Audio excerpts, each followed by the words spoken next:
Good evening students. तो अपना next video है और इस वीडियो में अपनी पहली हेडिंग है परासरण दाब। ठीक है, तो पहले तो पढ़ते हैं परासरण क्या होता है। तो जैसे अपने पास ये बर्तन है, इस बर्तन में अपने पास दो पार्ट हैं। ये तो आपका ब्लैक वाला पार्ट है और दूसरा किसका आपका बिलियन है। बिलियन और ब्लैक को मैंने क्या है एक सेपरेट किया हुआ है। ठीक है, इस जिस चीज से आपका सेपरेट हो रहा है उसका नाम होता है आपका अर्धपारगम्य झिल्ली, जिसे बोलते हैं हम SPM। ठीक है, तो पहले तो यही समझते हैं कि अर्धपारगम्य झिल्ली क्या होती है।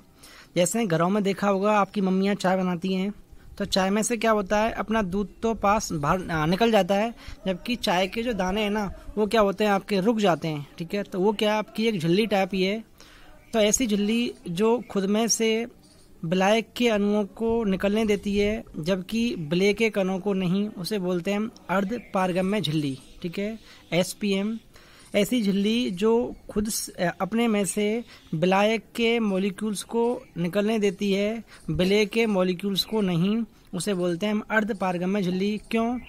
ये जो झिल्ली है इसमें जो आपके छिद्र होते हैं बिल्कुल बारीक होते हैं, और हम जानते हैं कि बिलियन में ब्लैक के छिद्र भी क्या होते हैं बिल्कुल बारीक होते हैं, जबकि ब्लैक के क्या होते हैं थोड़े मोटे होते हैं, जिससे क्या होता है ब्लैक के पार्टिकल उससे आपके जा नहीं पाते।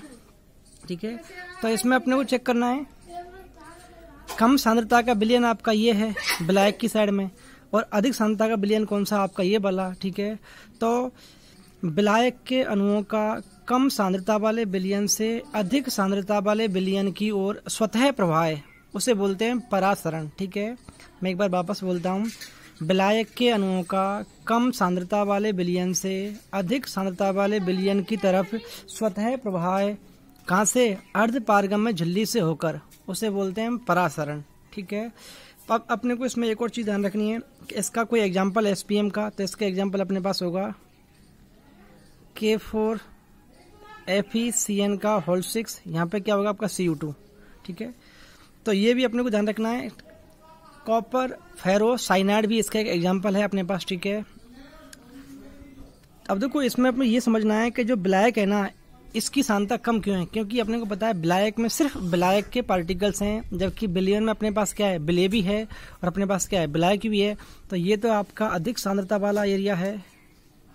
ठीक है, अधिक सांद्रता वाला एरिया है, जबकि ये क्या आपका कम सांद्रता वाला एरिया है। ठीक है, ये अपने को ध्यान रखना है। तो कम सांद्रता वाले विलयन से ब्लैक के अणुओं का अधिक सांद्रता वाले विलयन की तरफ स्वतः प्रवाह है अर्धपारगम्य झिल्ली से होकर, उसे बोलते हैं परासरण। ठीक है, अब ये जो फ्लो आपका इधर हो रहा है, मैं चाहता हूँ कि इसको मैं रोक दूं, तो मैं क्या करूँगा बिलियन की साइड में कुछ दाब लगाऊंगा, जिससे क्या होगा ये प्रवाह आपका रुक जाएगा। ठीक है, तो फिर परासरण दाब को डिफाइन कैसे होगा? तो बिलियन की साइड में या बिलियन वाले पार्ट में हम कुछ प्रेशर लगाते हैं, दाब लगाते हैं, जिससे क्या होता है आपका परासरण रुक जाता है, उसे बोलते हैं परासरण दाब।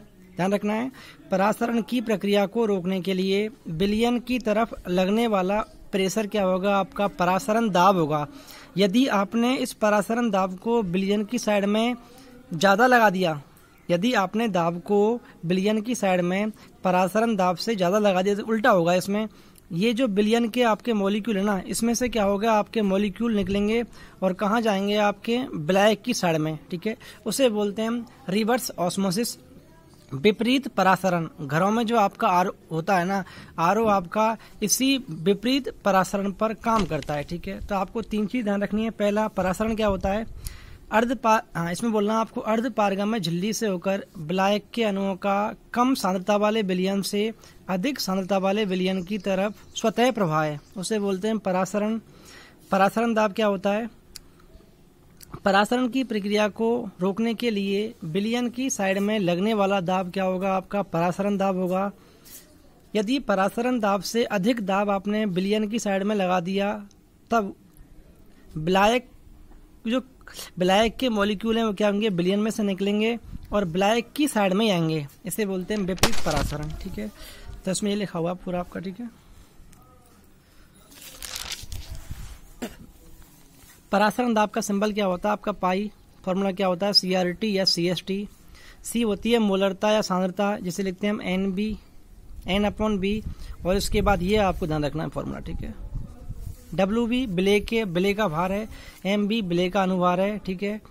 जैसे पहला क्वेश्चन है 27 डिग्री ताप पर यूरिया के m/10 बिलियन का परासरण दाब निकालना अपने को। तो देखो m/10 इसका मतलब है 1/10, तो आपकी सांद्रता कितनी की बने 1/10। आर की वैल्यू आपकी ये होती है, यहाँ रखी। टी कितना आपका 300, कैसे आया, ये तो आपका सेल्सियस में, इसको आपको केल्विन में चेंज करना था, क्या करोगे आप 273 इसमें ऐड करोगे तो कितना हुआ आपका 300। सॉल्व किया तो कितना है आपका 2.46 एटीएम, ठीक है। अगला आपका क्वेश्चन है 5% WYV बिलियन का 0 डिग्री पर परासरण दाब कितना आपका वो निकालना है आपको, जबकि आपका बिले क्या यूरिया है। तो देखो ये हम पढ़ चुके हैं WYV, ऊपर वाला पार्ट किसका होता है आपका बिले का, तो WB कितना है 5 ग्राम।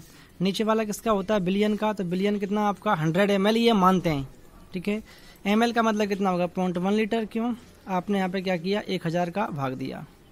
फॉर्मूला क्या होता है पाई बराबर WB/MB into V into RT, इन सब की वैल्यू रखी तो आपका पाई कितना आया 18.67 ATM, ठीक है। अब नेक्स्ट अपनी एडिंग है इसमें सम परासरी बिलियन। तो देखो ऐसे 2 बिलियन जिनके परासरण दाब समान होते हैं उन्हें बोलते हैं सम परासरी बिलियन। ऐसे 2 बिलियन जिनके परासरण दाब क्या होते हैं समान होते हैं उन्हें बोलते हैं हम सम परासरी बिलियन। यदि जैसे पाई 1 बराबर क्या है पाई 2, तो देखो इसका फॉर्मूला क्या होता है C1 RT C2 RT, RT दोनों में कॉमन है, कैंसिल हुआ, तो ये क्या आया आपका C1 बराबर C2। इसका मतलब आप दूसरी साइड से भी इनको डिफाइन कर सकते हो आप, ऐसे 2 बिलियन जिनकी मोलर सांद्रताएं क्या होती हैं समान होती हैं, या ऐसे 2 बिलियन जिनके परासरण दाब क्या होते हैं समान होते हैं, उन्हें बोलते हैं हम सम परासरी बिलियन, ठीक है। C1 को चेंज किया W/M से, ठीक है। ये भी आपका ये आइसोटोनिक सम परासरी वाली 2 कंडीशन है जो आपको ध्यान रखना, ठीक है। अब देखो यदि 2 बिलियन सम परासरी नहीं है, इसका मतलब उनका पाई सेम नहीं होगा, ठीक है। तो एक का ज्यादा होगा, एक का क्या होगा आपका कम होगा।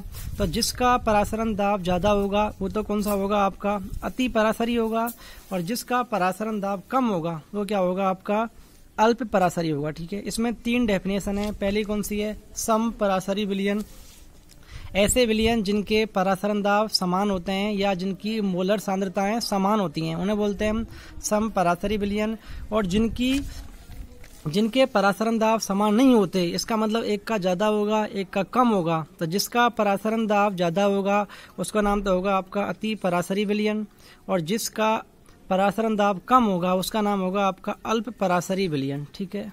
जैसे इस पे एक न्यूमेरिकल है 4% यूरिया जो विलयन है ये क्या है आपका एक अन्य कार्बनिक यौगिक के साथ क्या है सम परासरी है, और ये कितना आपका 12%।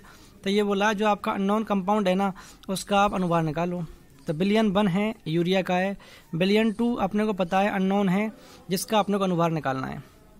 इस 4% का मतलब क्या होता है, ऊपर वाला तो होगा आपका ग्राम में, तो ये कितना हुआ आप कैसे लिखते हैं W/B गिवन आपका ये 4%। W कितना है 4 ग्राम, नीचे कितना होगा 100, तो B1 कितना हुआ 100 ml। यूरिया का अनुभार कितना होता है 60, कैसे आया, इसका अनुभार फॉर्मूला होता है NH2CONH2, ठीक है। अनुभार कितना आया 60। ऐसे ही W2 कितना है 12 ग्राम, B2 कितना होगा 100 ml, और इसका अनुभार अपने को निकालना है, ठीक है। अभी हम पढ़ चुके हैं सम परासरी विलयन की कंडीशन क्या होती है। पाई 1 बराबर क्या होता है आपका पाई 2, या इसे बोल सकते हैं आप C1 बराबर क्या होता है आपका C2, और लास्ट में आपके फॉर्मूले क्या आए थे W1/M1 इंटू V1 बराबर W2/M2 इंटू V2। W1 कितना है 4, इन सब की वैल्यू रखी, यहाँ से आपका पाई 2 M2 कितना आया 180 ग्राम पर मोल, ठीक है। अब नेक्स्ट क्वेश्चन आपका 2015 बोर्ड में पूछा हुआ है, ये खुद को करना है आपको ये बोला है 400 केल्विन ताप पर किसी बिलियन का परासरण दाब कितना ये गिवन है, तो उस बिलियन की आपको सांद्रता निकालनी है, जबकि आर की वैल्यू आपको यहाँ पे गिवन है, ठीक है। ये खुद को करना आपको। नेक्स्ट क्वेश्चन 2013 बोर्ड में पूछा हुआ है, ये बोला है एक प्रोटीन के 0.2 लीटर बिलियन में 1.26 ग्राम प्रोटीन प्रेजेंट है आपकी, ठीक है। फिर आपसे बोला है 300 केल्विन ताप पर इस बिलियन का परासरण दाब कितना आपका इतना गिवन है, तो ये बोला है प्रोटीन का मोलर द्रव्यमान क्या होगा वो निकालो आप। तो आर की वैल्यू अपने पास ये गिवन है, ठीक है। तो देखो एक बार पाई की वैल्यू परासरण दाब कितना है ये रहा, ठीक है। तापमान कितना है 300 केल्विन, वॉल्यूम कितना है 0.2 लीटर। WB प्रोटीन का मास कितना गिवन है आपको देखो 1.26 ग्राम गिवन है तो आपने यहाँ लिख दिया। परासरण दाब का फॉर्मूला क्या होता है, WB/MB इंटू V इंटू क्या होगा RT। ये भी किस में आपका यहाँ पे लीटर में गिवन है, ठीक है, लीटर में है। पाई की वैल्यू ये रखी, MB को ये रखा, सबको सॉल्व किया तो कितना आया आपका 61022 ग्राम पर मोल, ठीक है। ये अपना आंसर आ चुका है, ठीक है। अब इसमें एक नोट ध्यान देखो, परासरण का उल्टा क्या होता है आपका डिफ्यूजन होता है विसरण। परासरण क्या था, अर्धपारगम्य झिल्ली से कम सांद्रता वाले ब्लैक के अणुओं का अधिक सांद्रता वाले विलयन की तरफ स्वतः प्रवाह क्या था आपका परासरण था। जबकि यहाँ पे उल्टा होगा, इसमें आपको बोलना है अणुओं का अधिक सांद्रता वाले विलयन से कम सांद्रता वाले विलयन की तरफ प्रवाह क्या होगा आपका विसरण, या जिसे क्या बोलते हैं डिफ्यूजन बोलते हैं। ये अपने को ध्यान रखना है, ठीक है। तो ये अपना चौथी कोलिगेटिव प्रॉपर्टी अनुसंग गुणधर्म खत्म हो चुका है। तो इसमें आपको मैं एक बार रिपीट कर देता हूँ, परासरण क्या होता है, तीनों चीजें। परासरण क्या होता है, ये बीच में क्या होती है अर्धपारगम्य झिल्ली होती है इसे, और ये क्या होती है ऐसी झिल्ली जो खुद से ब्लैक के अणुओं को पास होने देती है, ब्लैक के अणुओं को नहीं, उसे बोलते हैं अर्धपारगम्य झिल्ली। इसका एग्जांपल है कॉपर फेरोसाइनाइड, ठीक है। तो पहला अपने को पढ़ना है परासरण। इसमें क्या बोलना है आपको, अर्धपारगम्य झिल्ली से ब्लैक के अणुओं का कम सांद्रता वाले विलयन से अधिक सांद्रता वाले विलयन की तरफ स्वतः प्रवाह, वो क्या होता है आपका परासरण होता है, ठीक है। अब अपने को बोलना है परासरण दाब क्या होता है, तो आपको ये बोलना है परासरण की प्रक्रिया को रोकने के लिए विलयन की साइड में लगने वाला दाब क्या होगा आपका परासरण दाब होगा, ठीक है।